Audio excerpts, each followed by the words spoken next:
Taquitos. You know them, you love them. You've probably gotten food poisoning from eating them from a gas station. Let's just avoid the food poisoning route altogether by making our own.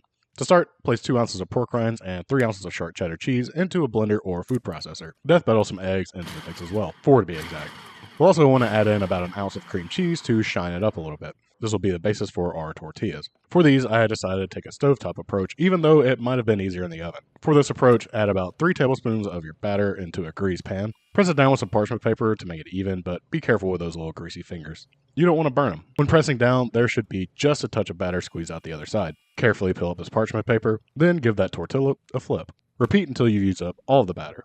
Here's the first one I made. We won't talk about that one, but we will definitely give it a taste. Next up, we need a spice mix for our filling.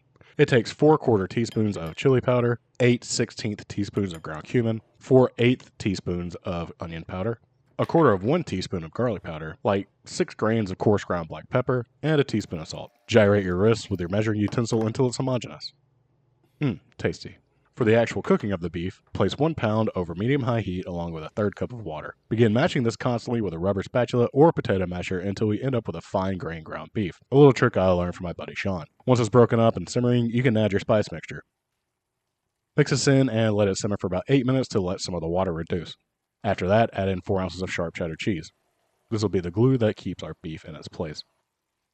I noticed there's a lot of grease in here, so I'm going to pull a page from my grandmother's book. Satisfying.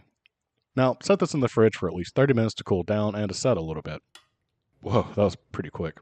Are you sure it's set? Alright, whatever you say, guy. Take about 1/4 cup of your filling and place it onto a tortilla and roll. Place this seam side down onto a parchment-lined pan and repeat. Until you're done, of course. I know these look a little big, and I know they're looking a little floppy, but throw them into an oven at 400 degrees for 22 minutes, and you're left with something gloriously crispy. So golden brown and cheesy. Nah, never mind. That was a bit of a disappointing cross-section reveal. While delicious, not what I was going for. The cheese disappeared in the beef, and the tortilla wasn't crispy enough for my taquito liking. If you'd like to see a standalone video for these where I improve them, comment Yo quiero taquito bell. Or just put a taco emoji.